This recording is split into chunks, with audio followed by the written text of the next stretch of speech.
are in listen-only mode.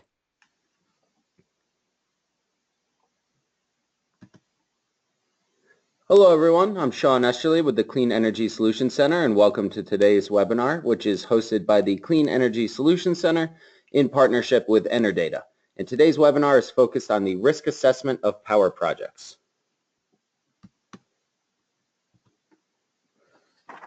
Before we begin, I just want to go over some of the audio features that we have for the webinar. You have two options. You may either listen through your computer or over your telephone. If you choose to listen through your computer, please select the mic and speakers option in the audio pane to help eliminate the possibility of feedback and echo. And if you choose to dial in by phone, please go ahead and select the telephone option, and a box on the right side will display the telephone number and audio pin that you should use to dial in. If anyone's having technical difficulties with the webinar, you can ask me for some assistance through the question pane or call GoToWebinar's help desk at 888-259-3826. And we do encourage anyone from the audience to ask questions through that question pane at any point during the webinar. At the end of the webinar, we will be addressing those questions in the Q&A session. Also, if you're having difficulty viewing the materials to the webinar portal, we will be posting PDF copies of the presentations at cleanenergysolutions.org/training. And we will also be posting a full recording of the webinar to the Solutions Center training page within a few days of the broadcast. We're also now adding all of the recordings to the Solutions Center YouTube channel, where you'll find other informative webinars as well as video interviews with thought leaders on clean energy policy topics. And one important note of mention before we begin is that the Clean Energy Solutions Center does not endorse or recommend specific products or services. Information provided in this webinar is featured in the Solutions Center's resource library as one of many best practices resources reviewed and selected by technical experts. So today's agenda is centered around the presentations from our guest panelist, Antonio Della Pelle, who has joined us to discuss risk analysis for power-related projects. Before we jump into the presentations, I'll provide a quick overview of the Clean Energy Solutions Center. Then following the panelist presentations, we will have the question and answer session where the panelists will address questions submitted by you, the audience. And at the end of the webinar, following the conclusion of the webinar, you will be automatically prompted to fill out a brief survey as well, and we thank you in advance for taking a moment to respond to that. So this is a brief overview of the Solutions Center and the Clean Energy Ministerial. The Solutions Center was launched in 2011 under the Clean Energy Ministerial, and the Clean Energy Ministerial is a high-level global forum to promote policies and programs that advance clean energy technology, to share lessons learned and best practices, and to encourage the transition to a global clean energy economy. There's currently 24 countries, along with the European Commission, that are members, covering about 90% of clean energy investment and 75% of global greenhouse gas emissions. And this webinar today is being provided by the Clean Energy Solutions Center, which focuses on helping government policymakers design and adopt policies and programs that support the deployment of clean energy technologies. This is accomplished through support in crafting and implementing policies relating to energy access, no-cost expert policy assistance, and peer-to-peer learning and training tools such as this webinar. Clean Energy Solutions Center is co-sponsored by the governments of Australia, Sweden, and the United States, with in-kind support from the government of Mexico. And the Solutions Center provides clean energy policy programs and services, including a team of over 60 global experts that can provide remote and in-person technical assistance to governments and government-supported institutions, no-cost virtual webinar trainings on a variety of clean energy topics, partnership building with development agencies and regional and global organizations to deliver support, and also an online library containing over 5,000 clean energy policy-related publications, tools, videos, and other resources.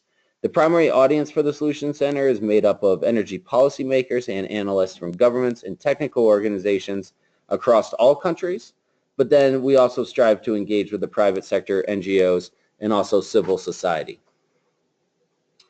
And the Solution Center is an international initiative which works with more than 35 international partners across its suite of different programs.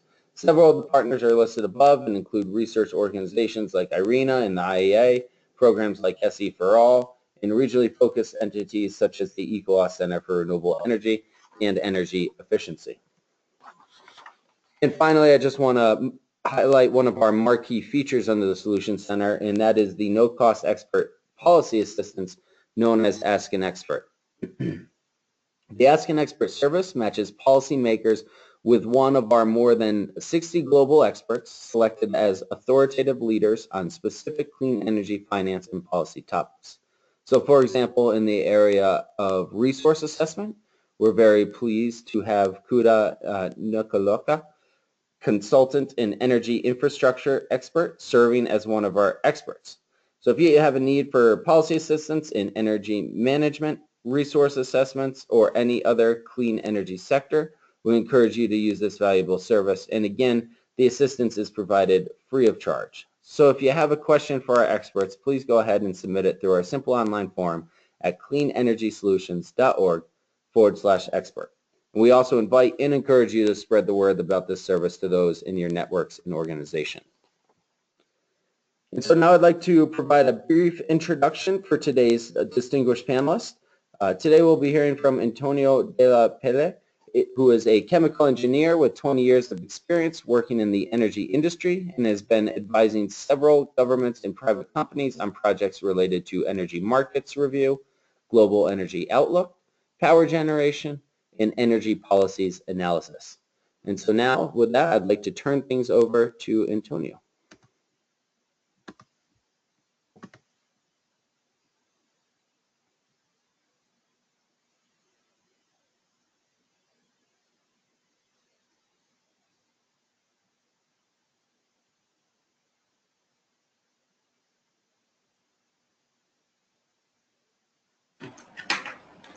Hello, everybody. This is Antonio, and good afternoon to the people based in Asia, good morning to the people based in Europe, and good evening, good night to the people based in US. So thank you very much for your time. Thank you very much, Sean, for your introduction, and thank you to Clean Energy Solutions Center to give Enerdata the opportunity to share our experience, methodology, and tools with you related to power project and how to assess risk and how to mitigate the risk. So we will go today through this presentation in about 45 minutes, and then I'll be more than happy to answer your questions. The plan for today is we will have a brief introduction about Enerdata, for those of you who don't know Enerdata. Then we will create a big picture, so to see what is the primary energy demand and electricity forecast globally, with some focus on Asia. So today the case studies will be very much focused on Asia, so we will have also drill down to Asia cases. Then we will talk about LCOE, so the different an indicator where you can assess the different cost of technologies available to generate electricity. So electricity can be generated in many ways, so we want to see how the different technologies compete against each other on an economic point of view. Then we will talk about renewables and feed-in tariff. So feed-in tariff is one of the mechanisms to support renewables. So we will talk about feed-in tariff and renewables. And then we move to specific case studies. So we picked 3 countries, Japan, Indonesia, and Malaysia. And these countries are quite different from each other, but sometimes quite similar. So we will see related to power business, what's happening in these countries, what are the opportunities, what are the risks that are there. Then we will introduce the Enerdata Energy Risk Index. Is our tool and methodology to assess and benchmark different countries. So then we will do a real case study again with Japan, Indonesia, Malaysia to see how you can assess or how you can really identify the risk of potential project-related projects in these countries. And then we will have conclusion, and then we'll move to the Q&A session. Okay, Enerdata. Enerdata is a French company, so we are an independent company, and the office is in Grenoble, so it's near Paris, about 2.5 hours south of Paris. And then we have another major operating office in Asia, in Singapore, and I'm the managing director of the Singapore office. Enerdata has been in business for the last, well, now 26 years. It was 1981 when we were born. And we have three major business lines. One is information services. So we do have databases. We do provide reports. Just to let you know, we have the biggest database available commercially, that is called Global Energy Data, where we cover 186 countries, and we have more than 3 billion data in this database. Another business line is about modeling. So we do have our own models. So one model is PULSE. PULSE stands for Prospective on Long-Term Energy Systems. We will talk more about PULSE later. When we talk about the forecast, we will schedule the output of our model. And also we have another model called MedPro, that is a bottom-up approach. PULSE is more on top-down approach. And finally, we do consulting. So we help companies, we help government, business strategy, feasibility study, market study, energy policy, etc., etc. So this is Enerdata. Here you will find a few logos of companies that we work for, and what you can see, we work for a big variety of industries. Because we are energy experts, energy is dealt with by everybody. So oil and gas company deal with energies, equipment manufacturer deal with energies, government, banks. So that's why we do work with very different types of industry and services. Okay, about myself, Sean did a great introduction about me. The only thing I want to say is I've been living in Asia since 2003. So I lived in Japan for 1 year and a half, then China for 1 year and a half, and then I moved to Singapore. So I am half Asian, half Italian. Okay, let's talk about primary energy and electricity forecast. So we use PULSE. So our PULSE model covers 66 countries and regions. It covers all the fuels. And you can see from the picture here, as input, we put resources available for the specific energy. So we have oil, gas, coal, biomass, and also uranium we have for nuclear. Then we have macroeconomic assumptions. So we need to do like a GDP assumptions, and exchange rate assumptions. Climate energy policies, so how the policies will affect the modeling. So these are input. And then technology. Technology costs for power generation, for production oil, production gas. So all those kind of technology are there. And there are also new technology.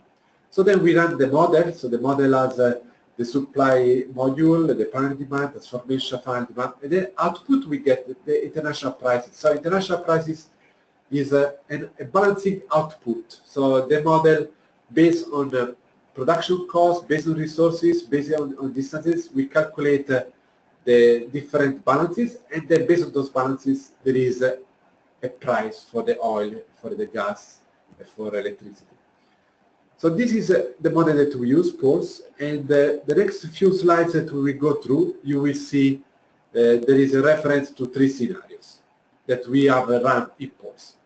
So these 3 scenarios are called Ener-Blue, Ener-Green, and Ener-Brown.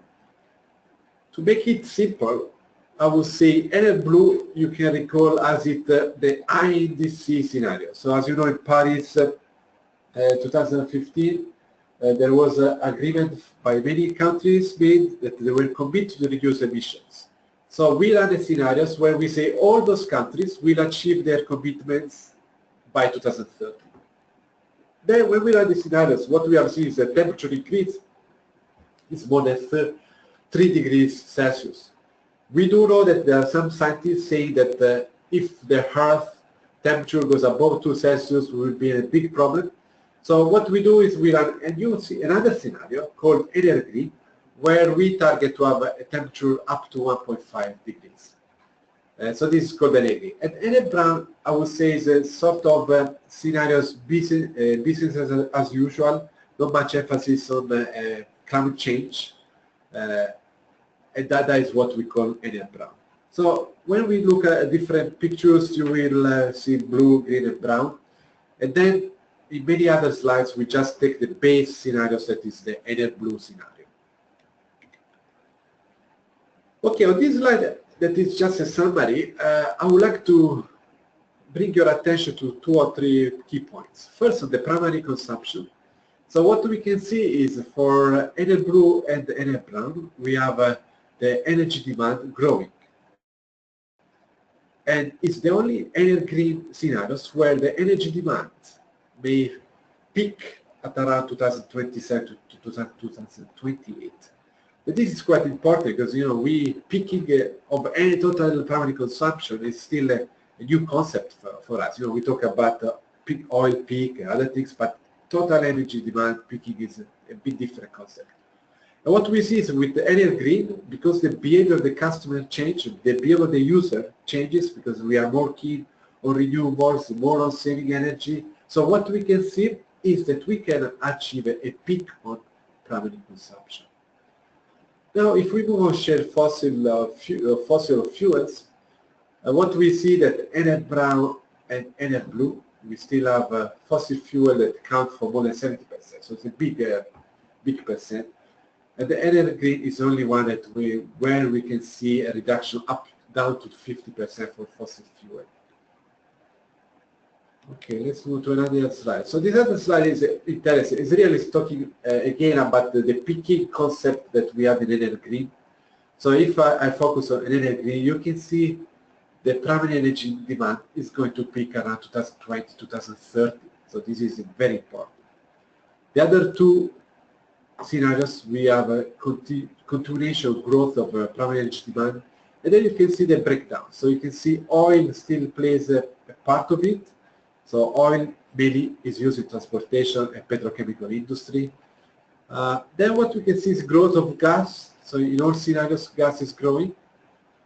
Coal is interesting because we use a lot of coal today, and blue we have a reduction, but still we have a lot of coal, and in brown coal still growing. And then we have nuclear that is growing in all 3 scenarios, and then renewables. Renewables is growing in all scenarios. So there is a common denominator that in all scenarios we have renewables growing, nuclear growing, and coal, depending on which scenarios, is growing or is declining. But gas is also growing to all the scenarios.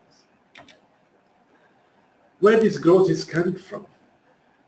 Asia plays a big portion. So you can see here is where we were in 2015, and this is where we will end up in 2040 based on Ener-Blue. And Asia plays a key portion of it. Asia, mainly China, India. Then we have Africa. So that's why the next slide we really focus on in Asia, because most of the growth is coming from this region. Okay, let's talk about Asia now. So now we move to Ener-Blue. So this is Ener-Blue, so just one scenario. And what we can see is the oil demand declining, gas demand is growing. And you can see coal consumption, coal demand is still big. Then we have a growth on nuclear, and then there is also a growth on renewables and biomass. The orange dotted line, this is the fossil fuel inputs in power. So what we can see in Asia, we see a peaking around 2015. So we peaked it, and now that it was 84%. And by 2040, we will go down to 66% with Ener-Blue scenarios. So Ener-Green, we have seen we can go below 50, but you can see also Asia is moving away from fossil fuel, but still 2/3 of the fuel used in power generation will be fossil fuel. Bit more data, bit more details about Asia. So here you have pictures for the major countries, China, Korea, Japan. So left-hand side is primary energy demand, and right-hand side, now we talk about power. So what I would like to focus on this slide is about the power side. So we can see some common denominators. So in China, we have coal growing. Korea, coal decreases slightly, but still important. In Japan, coal will decrease, but then we see rest of Southeast Asia, coal increasing a lot, and also in India, coal increasing a lot. So what we can see overall in Asia, coal is still a dominant fuel. The other use are regarding renewables. So you can see China renewables growing, Korea, everywhere renewables are growing. So this is really a common denominator, and that's why later we will talk a bit more about renewables, because you can see there is a big growth of renewables in Asia. Finally, if we talk about gas and nuclear, you can see gas growing also everywhere. So this is very important. So gas is still fossil fuel, but it's much cleaner than coal. And nuclear, China and India, very big difference. Japan is a question mark. We'll talk about later in the case study. Southeast Asia, small nuclear, and then we have Korea, that nuclear a bit of increase. So you can see now common denominator, coal is important in Asia, nuclear, renewables, and gas. So now if I'm involved in the power business, I can be a power generator, I can be equipment supplier, or I can be a service provider. What I know that if we talk about power in Asia, you talk about coal, you talk about gas, nuclear, renewable. So there are a lot of competitive technologies for power in Asia, and not only Asia, yeah. Okay, in summary, I think in this slide we talked about a lot. So just this bullet point, for example, you can see renewables is growing everywhere. Demand is growing everywhere, with exception of Ener-Blue that will be peaking in 2028. But if we talk about Ener-Blue, demand is growing and electricity is growing everywhere. Okay, so let's move on. Comparing the different technologies that we have available today to produce electricity. So we introduce an indicator, LCOE. So all of you, I'm not sure all of you knows it. We just put here a slide for reminding us the definition. So LCOE is a levelized cost of electricity, and this is a total life cycle cost by the total lifetime energy production. So in few words, what is LCOE? It's the minimum price at which the electricity must be sold for a project to become break-even. So this is an indicator where we can now compare nuclear, renewables, other technology.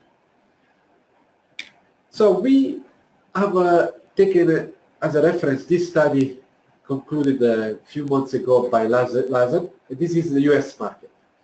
So key point that I want to address is that this is a good example. Of course, the numbers are for USA, but the trends are global. So what we are talking about here about the competition of wind and solar versus coal is almost everywhere in the world. So the number can change slightly, but the concept stays the same. Now, if how to read this graph? So on the left here we have the different technologies, and here we have the range of prices. So why you have a range? So when you build a plant or you have a new project, the cost, imagine you want to build a 1,000 megawatt coal power plant in Africa, one in Asia, same technology, same equipment provider. The cost will be different because there is a labor cost, there is a financing cost. So you may have a different equity debt ratios that will affect your final cost. We talked about the labor cost, exchange rate. So a lot of these factors are included, and then what you end up is with the range. Now USA, the range will be mainly labor, permitting and things like that. So there'll be also financing and things like that. But what is important is that if you look at the red dot line, what we did here is the minimum point of coal power projects. So in the USA, there was a project or one or more projects that costed $60 per megawatt hours coal. So any technology that is on the right-hand side of this line, it means that it's more expensive than coal. So if I take, I don't know, geothermal in USA, it is more expensive than coal. But you can see these three circled one. These three technologies are cheaper. So two are solar PV, so crystalline and thin, and one is wind. So this is the key important one, because many of us, if you remember renewables 5-10 years ago, the main drivers for renewables was really energy policies, was governments to support the industry with the FIT or giving good subsidies. But nowadays we are coming to a different concept. Nowadays the concept is solar and wind are competitive. You can go ahead with a project of solar and wind just based on return on investment, just on economics. You don't need really any more support from government to do that. That is a big change. So let's see what's happening.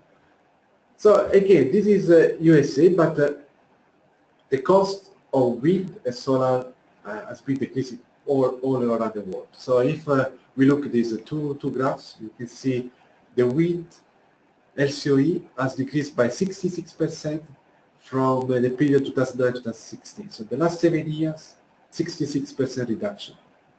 Solar, 85. So these are big numbers, so it's a big reduction. And what we experience, we see even more and more reduction. On this slide, we just brought back some highlights of recent projects. So this one is in India, so we talk about solar at 5.3 cents per kilowatt hour. These are project 4.5. And then we have Turkey, 6.9 cents, so 7 cents. So you can see now we are talking very, very low numbers. And this is happening also on wind, it's happening also in other renewables. So it's a very big news in our say sector, power generation, where renewables now start to be competitive based on economics. So this is a sort of new concept. 5 years ago, you will never say this. You will never be able to give this kind of statement. Now we can. Okay, interesting. So we have seen LCOE trends. So we talked about renewables. So let's see a bit more about the renewables. Let's talk about feed-in tariff. So as you know, feed-in tariff is one of the mechanisms to support renewables. So we will look at this as well. Okay, another snapshot. If we look at the 2015 year, the renewable capacity globally was 31%. So 31% of the capacity power generation installed was renewables. Then if we go down by regions, we can see, for example, in South America, 64.5% was on renewable. Here, when we talk renewables in this presentation, we include also hydropower. Sometimes some people will take out hydropower from renewables, but here, when we talk about renewables, hydropower, solar, wind, geothermal, biomass, etc.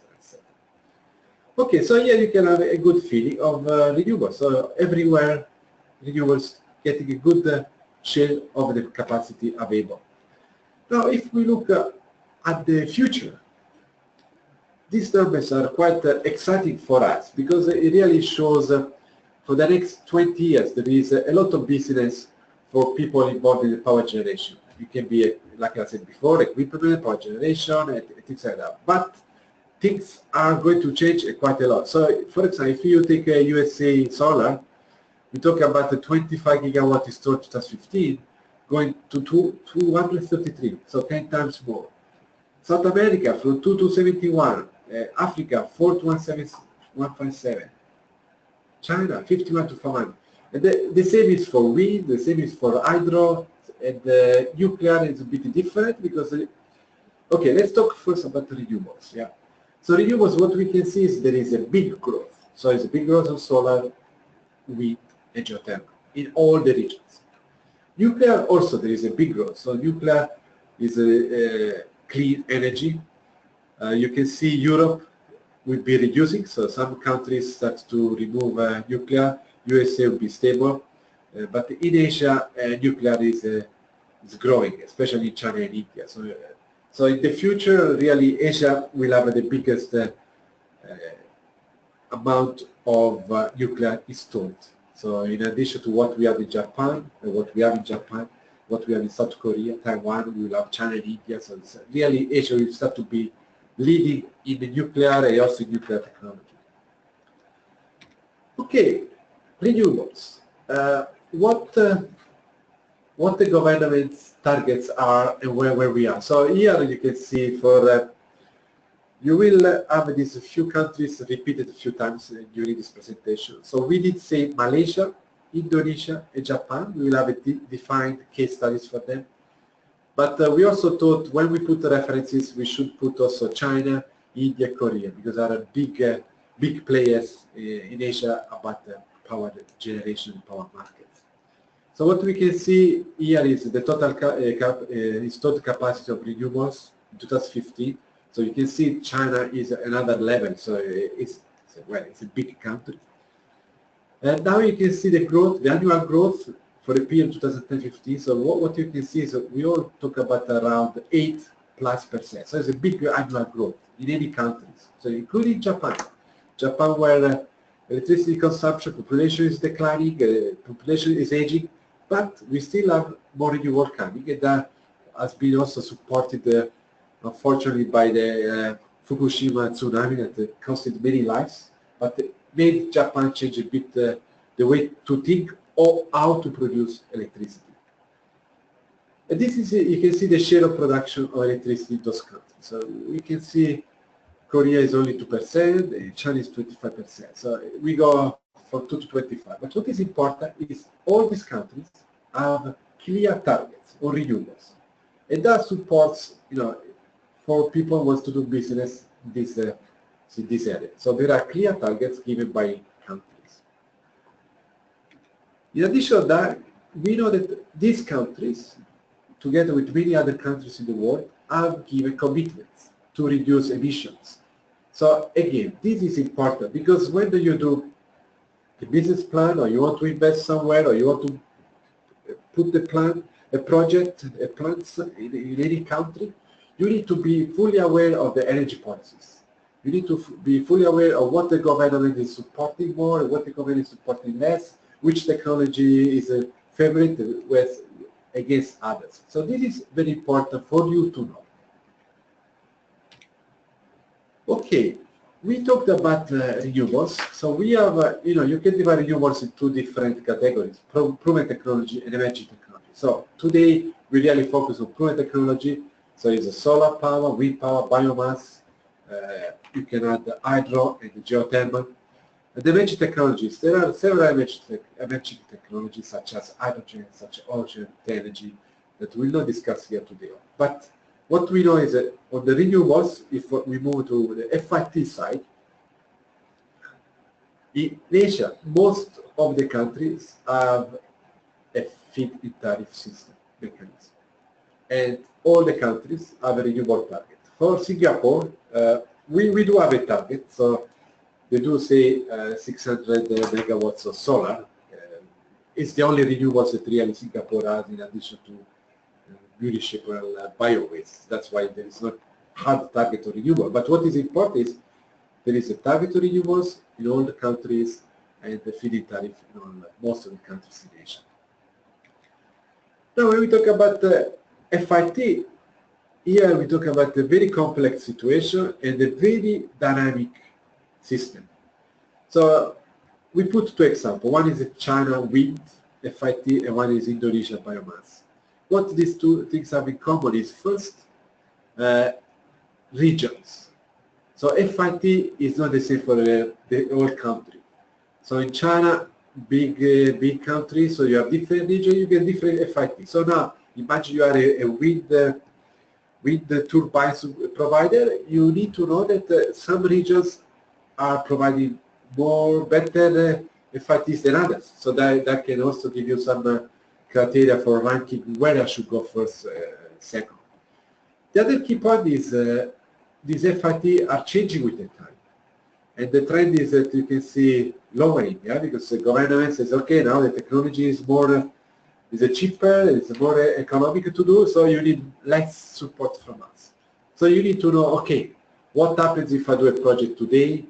What will be for my next 15, 20 years FIT contribution from this government?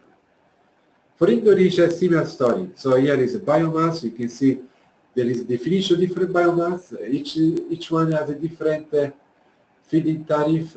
Then there is the region. Each one has different. So it's a very complex system that you need to assess when to do a project to make sure you have the best plan to get the best project or the best investment. Okay, so now we start to bring in some complexity of project. We talk about feed-in tariff systems that are very dynamic and moving. We talked about the renewable targets from government, emissions reduction targets from government. So all of those things you need to put together for your strategy. So what we have done is we looked at Japan, Indonesia, and Malaysia. So what we want to do is here to show, okay, if I want to be doing something related to power in these countries, what I need to look at, where are the risks, what I should know about it. Let's start with Japan. So Japan, this graph that it can look busy, maybe it's busy, but the key point is here. So the blue line is the nuclear power generation. So Japan, as you know, has been a nuclear country for many years. And 2011, after Fukushima, so here is 2011, after Fukushima tsunami, they stopped all the nuclear. So that has been a big blow to the Japanese economy, because first they spent a lot of $1 billion to build those nuclear plants that today are returning zero investment. So all that money invested is not making money. And the other to replace, so what they did is they replaced with fossil fuel, so mainly gas and coal. So then you can see now, in this case, Japan had the necessity to replace all the nuclear power that disappeared with the cheapest fuel. So they went for coal. So emissions was really not a big, it was not that more important. What you want to make sure is a country is still providing electricity to its population. After Fukushima, Japan has not said no to nuclear. However, the people, the population is not that keen to have nuclear again. Even if for the last 20, 30, 40 years they have nuclear, now they have changed, some of them have changed mind. Also, a lot of new safety regulations have been implemented. So it means for existing nuclear plants to restart, they need to have a lot more safety systems, so that it costs more money. So it's taking longer. So today we only have few reactors backup online. And we talk about more in this slide, where now we talk about Japan electricity targets. So if I go to nuclear, so the government at the moment has an energy policy, electricity policies, where they say about 20–22% of the power generation will be, by 2030, will be generated using nuclear. And today, you can see we are only at 1%. And the public feeling is really not supporting too much nuclear. So this is something that if you want to do business in Japan, you need to understand this and you need to watch it, because if nuclear does not come on stream as much as the government wish, but let's say only 5% comes, so we have a gap of 50%. So that 50% could be coming from coal, gas, or renewable. So it's something that is very important for the future of this country, for the future electricity mix of this country. Okay, what's going on in Japan that is good to share with you? Right, so I'm sure you've been following about the news related to Toshiba bankruptcy. So that is not good news. So Toshiba is a big, they have a big nuclear business in Japan, and a few years ago they bought Westinghouse in the USA. So as part of the bankruptcies, they will need to sell Westinghouse. Now the Japan government is really telling USA not to sell to the Chinese. So because there is some concern that China, many times we have witnessed that the Chinese have plenty of cash, so they could buy Westinghouse, they could buy the American technology nuclear. So because already China has their own technology, they could become even stronger on the nuclear business. So this is about nuclear. Another thing for us to remember is China tried to move on a fast breeder nuclear reactors, so it's a new generation. They spend a lot of money. It's not working now with the new security, safety procedures or requirement. There is another requirement of around $6 billion just to help on this one plant. So you can see this big money. With $6 billion, you can invest in more LNG plants or gas plants or renewables. So really, the Japanese government is in a situation at the moment to say, okay, what we need to do with nuclear, we have current assets, how we can make money with that current assets, we have our own population, we need to make sure they are happy. So they need to really to do a trade-off between the economic drivers versus political drivers. The other one is, so Japan government really is saying, okay, we want anyway energy security. That is important for the country. So Japan has no any energy. They import 100% everything. So they have little coal, but very, very little. So first, what their policies is, okay, first let's go to invest in upstream projects. So if you go to Australia, you will find a lot of Japanese companies that invest in many LNG upstream projects. Now they're doing the same in Southeast Asia, many countries, also USA.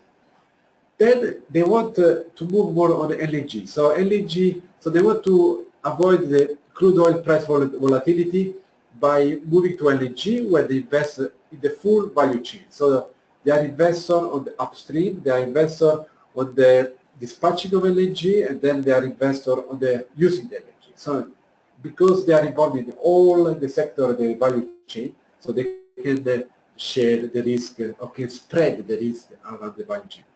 So then we have exporting Japanese energy saving technology. That is what really Japan says, okay, we are strong in technology, let's go out, help other countries, and we export our technology. So that is really how a country can make money on energy that is a bit different. You know, I may use LNG that is more expensive, but I can sell my technology to countries that in the future will use LNG, and that will help my GDP overall. So this is a good way to approach the energy, say, industry.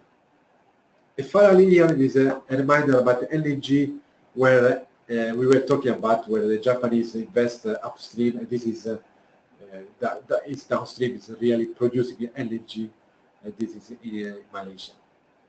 So as you can see now in Japan, there is a big discussion about the future of nuclear.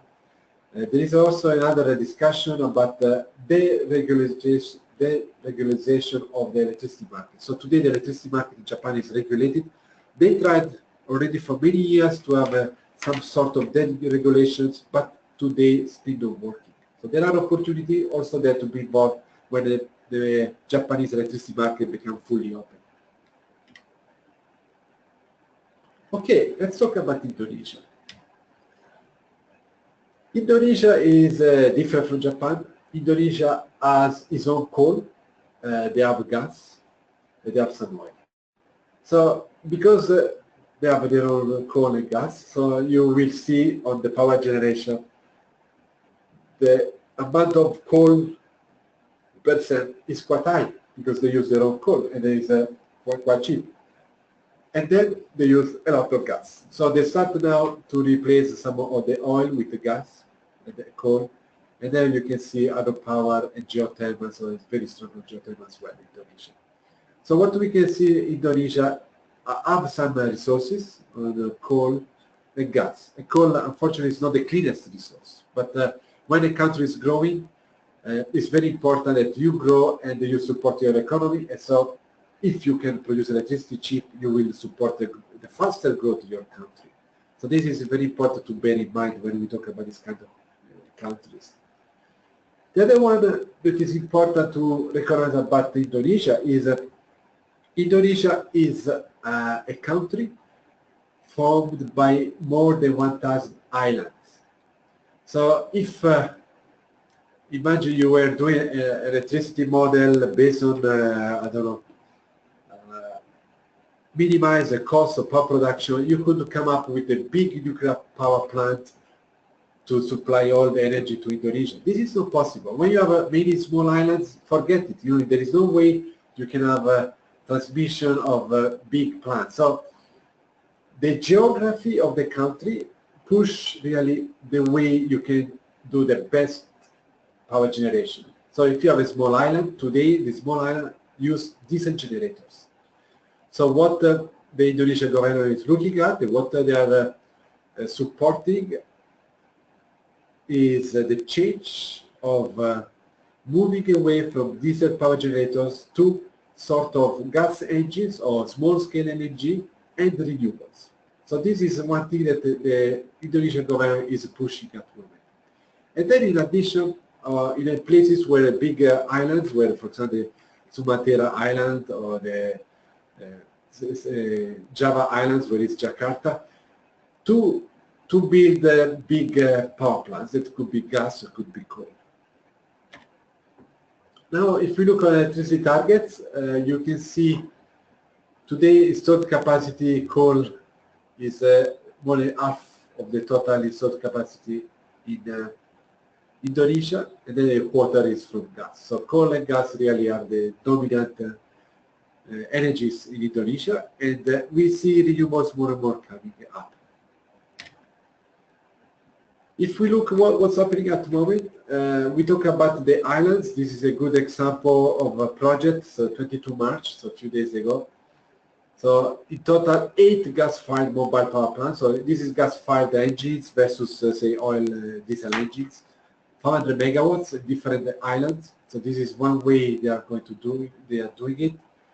On a similar subject, you have a Vastilia that they also do something like this. But here, I just want to show you of this mobile or small, say, combined power plants, we have 3.1 gigawatts. So it's, you know, if you sum up them, it's very big, but you cannot have a 3.1 gigawatt nuclear to replace this because only it may be in the 500 islands. The other one is ADB. ADB is the Asian Development Bank. So usually ADB provide funds. They are famous for providing funds on, say, renewable type projects. But in this case, in Indonesia, they provide some loan for an LNG plant, liquefaction plants. So this is quite intense. So it's a new way of thinking. You know, this is Asian Development Bank. LNG investment is part of their rationale to invest. And then it's quite interesting because in Indonesia the regulations tend to change not too often, but they change quite often.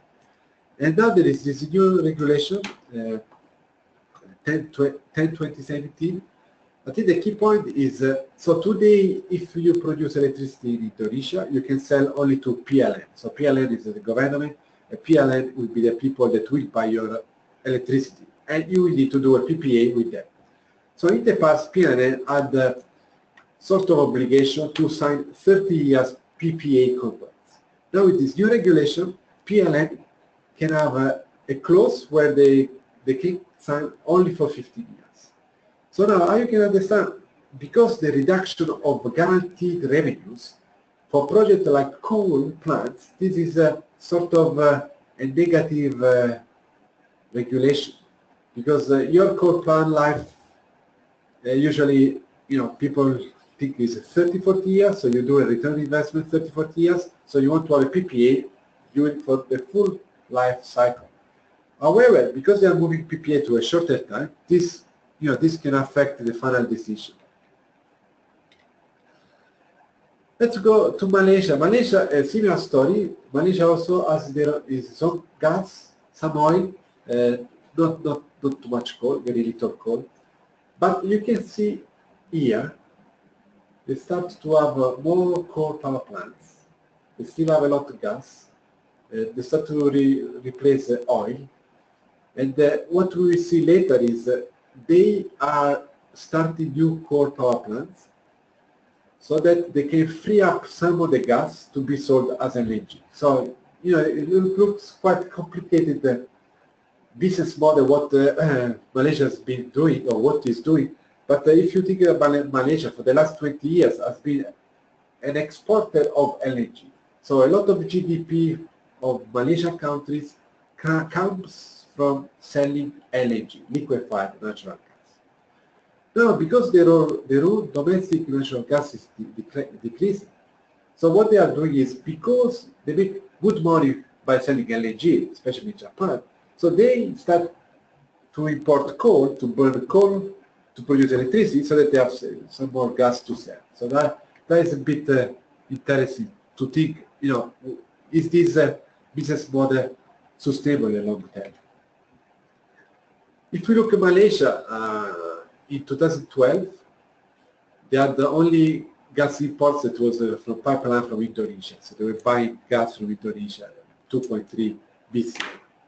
In 2015, they imported 4.7, of which almost half is through LNG. So if you heard me before, you will say, well, Antonio, you just say Malaysia sells LNG, and now you are saying Malaysia imports LNG. And yes, you understand correctly.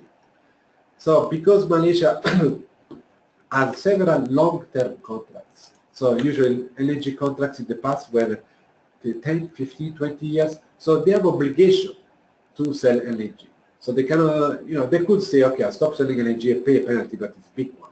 So in that case, what they have done is they start to have a regasification terminal where they import LNG to use as their own internal gas and then they keep selling LNG from their liquefaction plants.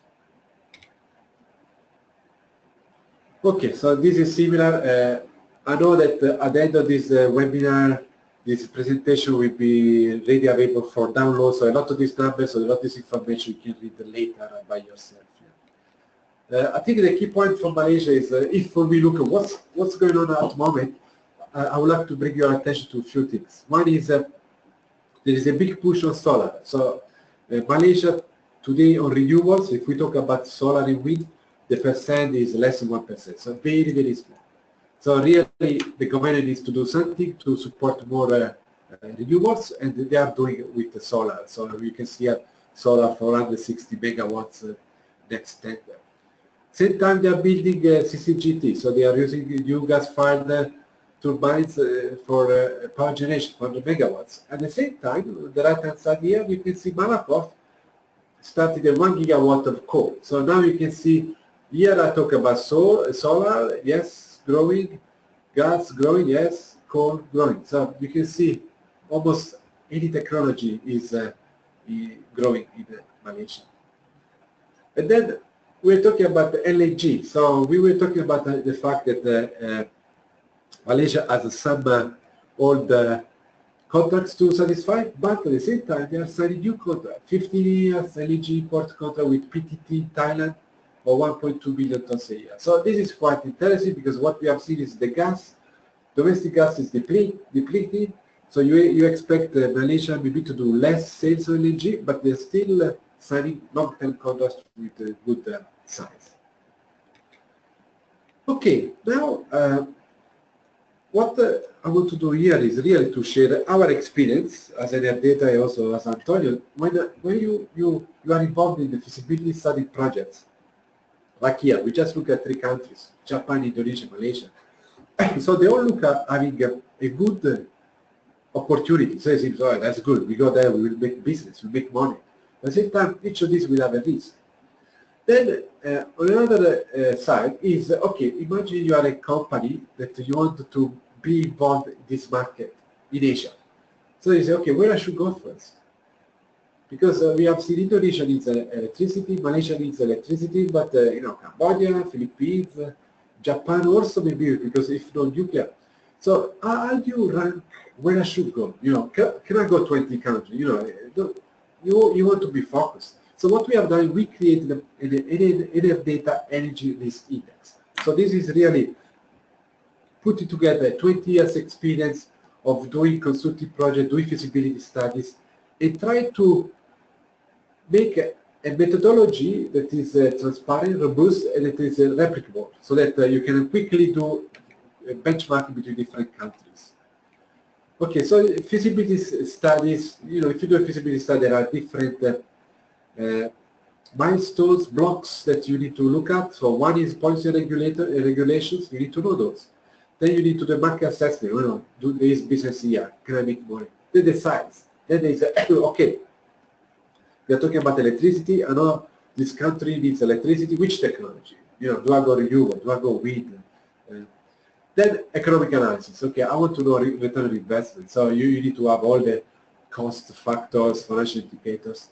And then you need to do a risk assessment, because in any things we do in life, there is a risk, but all risk can be mitigated. And sometimes what we will see later, the risk index, some countries have higher risk than others, but it does not mean you should not go to that country. It means your risk mitigation plan for country with higher risk maybe is deeper than another country, even if my belief is that you should have always a very detailed risk mitigation plan. And I come up with final recommendations. So what we try to do is, okay, feasibility study, if any of you is involved, it can take 6 to 9 months, quite a lot of money. But with my experience, really the first two blocks, you can do automated. Really you can do even by yourself. So what we try to do is create an index, a methodology that you can use. That we can support you, or you can do by yourself. But so you can do it, a quick screening of where to go, where are the risks, etc. Okay, so Enerdata Risk Index in this benchmarking study that I'll show you later is based on 18 countries of Asia, but it can be applied to any country. What we have done in Asia, the same could be Africa or other region, is the power market in Asia is much more opaque compared to Europe and North America. So if you imagine in Asia there are only 2 countries where the electricity market is fully liberalized. Those 2 countries are Singapore and Philippines. It means for all the remaining countries, the electricity price is regulated by the government. So they will decide, okay, how to price the electricity. So that is quite different if you come from a culture of a fully liberalized market where you buy electricity on 30 minutes notice, you can bid and sell, you can buy. Here, you have countries that for 5 years electricity price is always the same. So it's different when you do business, because now these countries, a lot of them are subsidizing, they give subsidies to electricity prices. So if I'm doing a project and I go to a country where there is a lot of subsidies, what happens if 5 years time that country removes the subsidies? What happens to my business? So all those kind of things, we felt the need to share our experience providing an index, this ERI that is independent, transparent, and there's a methodology. And this methodology we review constantly. So what we have done is we select 25 KPIs in 5 categories. So we have a commercial category, socio-economic, financial, environment, and security. These 5 categories have been selected because what we have seen from our personal experience, any success or failure of a project, the result will always fall in one of these 5 categories, so more than one of these. But these 5 categories, 99% of the times, will represent your failure or success of your project. So let's look at numbers. Yeah? Let's go to the benchmark. So we start with commercial risk. So what the first category? How to read this graph. So here you have the 5 KPIs that we identified. Here the description. And here you have the 18 countries in Asia. Here we reported the countries that for this presentation we'll be talking about. And then also we have Japan, Indonesia, and Malaysia. So let's focus on our 3 countries. So what we see is Indonesia ranking 16. So Indonesia is this one. It means it's one of the most risky on the commercial side. Now what we do is we break down where is the risk, because you can see you have 5 indicators. Not all the indicators are different. Not all the indicators are the same. So I can see Indonesia C2, C3, 10. Okay. I think I forgot to mention that if it's 10 is the highest risk, if it's 0 is the lowest risk. So 10 is the highest risk. So if I go to C2, private sector participation, the current percentage market share of the top 3 private power generation companies. So in Indonesia, the risk is 10, 3 are all government-owned companies. So now what we are seeing is, imagine you are a company called Antonio Limited. I want to start a gas-fired plant in Indonesia. I know that my competitor is the government. So maybe before I start to my business in Indonesia, the first people I should be talking to is the government. Yeah? So this is a sort of risk mitigation plan. You can assess your risk and you can say, okay, I don't give up. It doesn't mean there is no business. I need to talk to certain people. Now if I look, for example, Japan is 6, so risk is quite low. Let's go to individual, and I have here C5, 10, very high risk, the highest. So if I go to 10, is main utilities weighted profit. So it's the ratio of operating profit to revenues to the top 3 companies. I'm sure most of you knows already the answer. The reason is a lot of these companies are not making money because they have power plants that are switched off, because they invest a lot more on nuclear and they cannot use it. So now they need to use gas, or they need to use coal, but it's costing them money because they still have financing to pay. So now imagine I want to invest in Japan, or I want to do business in Japan. What I know is that there are big companies there losing money. And usually when a company loses money, they may take extraordinary actions to make sure they don't lose market shares and things like that. So again, now this is very important how you read the ERI index, because Japan overall the risk is quite low, but there is this specific indicator that is quite high. So now again, if I want to go to Japan, maybe what I do is I try to do a joint venture with Pepco, that is one of the biggest that is losing money, or Chibu. So what you want to make sure is, okay, if I go business, I talk to these people that could be the people that make my projects successful.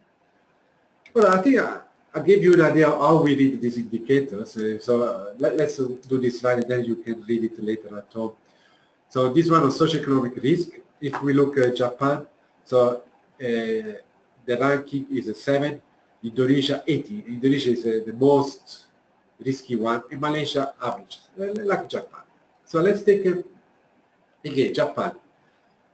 So low risk overall, but there is one indicator, SP1, very high. So this is GDP growth. As you know, Japan GDP is not growing. So it's a country that has been in a deflation for many, many years, and the population is diminishing year on year. So again, now if I want to go there on electricity business, I know that power, electricity demand, the long term will not be increasing because the people are reducing.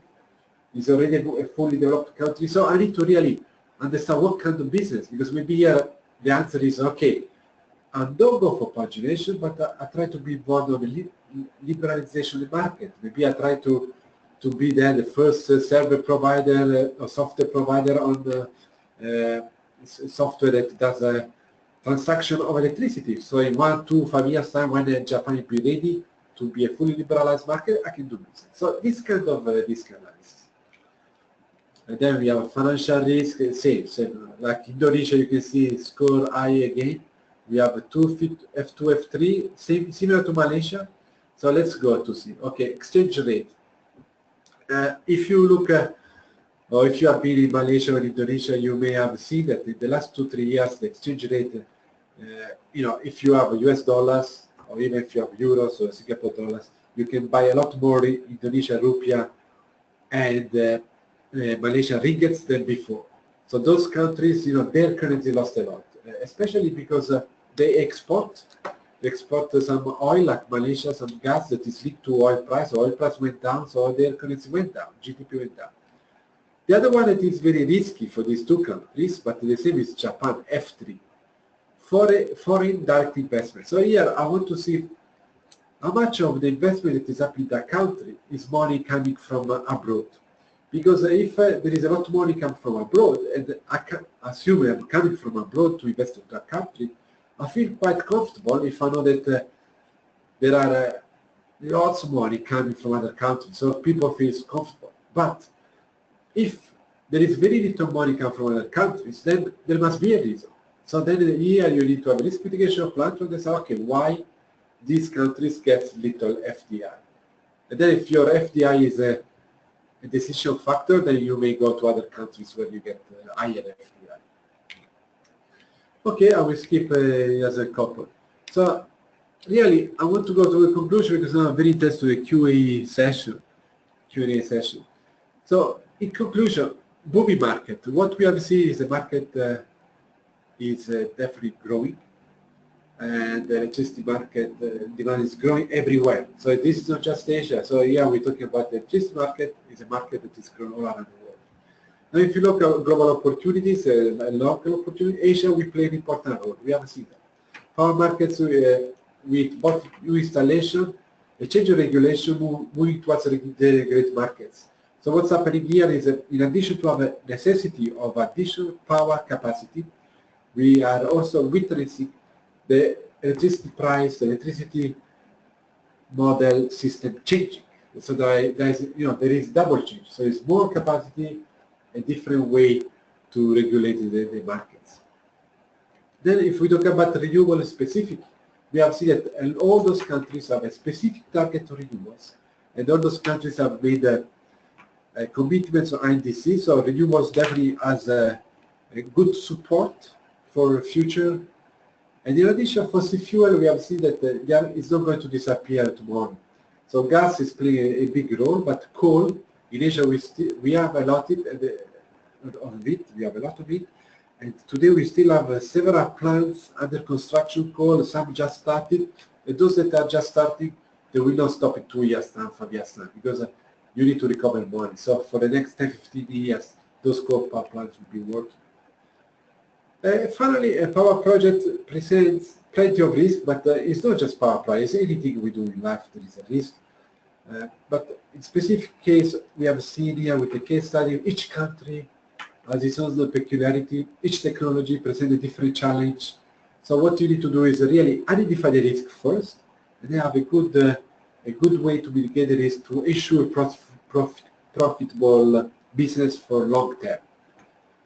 And what is important, you need to understand the local market dynamics. So we have seen, for example, FIT, China, each region is different. So it's China, you cannot treat China as one country. China, you need to treat as 52 countries. India is the same, the other countries. So what is important is you need to realize the complexity of the potential business in Asia for power generation or for power business. And then understand the risk and mitigate the risk. Okay, with this was my last slide, and I'm very happy to take your questions. Great, thank you, Antonio. Give me 1 second.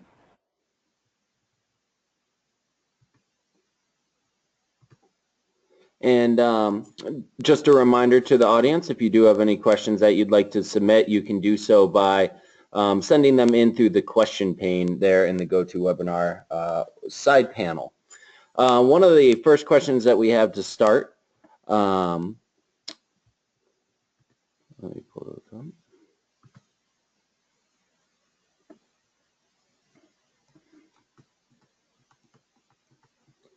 Is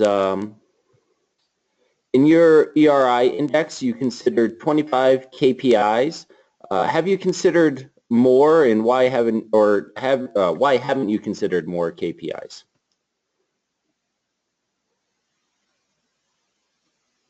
Okay, thank you. Good question. Right. So I don't know if any of you listening works in the banks. I think you do something similar. You have 100, 150 KPIs. So what we decided is, we know that 25 KPIs may appear too little. We could, the methodology can accommodate additional KPIs. So we could do 50 KPIs. So the key point is that when we have a KPI, we need to make sure we have the same data indicator for all the countries that we are benchmarking. So certain data you may not find for all the countries. So it's meaningless to have a KPIs that you can only benchmark the countries. And the other one, what we have seen is on some projects, a client asks us, okay, I want to replace a KPI. And we had some KPI on the gas supply, they want to have a core supply, so we can switch KPI. So really, the number of KPIs is not a fixed number. The methodology can accommodate as many KPIs we want. But what is important is that you need to have a reliable sources for data for these KPIs and for all the countries that you want to benchmark. Because if you don't have a reliable source, if you don't have the data for all the countries, then it's no point to consider that KPI. And we do review the KPIs on an annual basis, so we have been replacing some of the KPIs. But yes, so 25 is not really a minimum number or maximum. It's just an indication to start from somewhere. Great, thank you, Antonio. And another question came in. In addition to the current status of renewables in Asia, what do you think are in your opinion, what are the greatest opportunities out there moving forward in the energy sector for the Asia region? Okay, well, there are several opportunities. So we have seen renewables almost everywhere. I do see also on the transmission and distribution business, also there is a lot, because you may know that in Asia not all the countries have 100% electrification, so there is a business there. On energy efficiency, I can see some countries more developed are moving from a need to add electricity to a need now to use electricity in a good manner and in a clean way. So I'm looking, for example, Singapore now. Singapore is pushing, for example, solar, so they have a target on solar. The same, they also have a target on energy efficiency for the industry. So I see the, opportunity on generation, transmission, distribution, and also technology and energy efficiency. One thing must be said is that the competition is very high. So if we talk about some renewables, if you talk about solar, you know that most of the solar cells are manufactured in China. So China definitely has an advantage to go abroad and do business. And sometimes the Chinese business is different from, say, European or American business. So sometimes the Chinese company will go and we also provide financing for your project. While, maybe a European company will sell only the equipment or the technology, and then you need to get financing from banks. So you need to also see who are your competitors, and financing can play a differentiator, because if you go to a country, I don't know, Cambodia needs support. So it could be a European company, it could be a Chinese, it could be an Indian company. So how do they choose? So that is very important for your future business. How I can convince the local government or the local partner to choose me versus, I don't know, Chinese technology or versus Japanese technology. I can see a lot of competition on this side. Great, thanks again, Antonio. Another question is, what do you think about the Indonesia 35 gigawatt plan? Does it seem feasible? Okay, so that policy is quite old now. I think it was 2015. And so far, they reached less than the 30% of the target. They have left 2 years. So is it, I would say, impossible they reach the 35 gigawatt. So the Indonesian government needs to revise their targets. And also maybe they need to be a bit more practical and realistic on the numbers, because we do know that Indonesia needs more power generation. At the same time, we do know that it's hard sometimes on the bureaucratic side to get approvals, to get PPA, and also at the end of the day you have only one buyer, PLN. So there are a lot of things that the Indonesian government really needs to put together and make sure the bureaucracy gets slimmer so that the project can get in faster. But the good news is that we can see some new project, but we saw before, for example, a project 8 gas engine 500 megawatts. So it's still a small number if you compare to the target that needs to be achieved. So I think that policy needs to be a bit updated, yeah. Great, thank you, Antonio. At this point, that's all the questions we've received.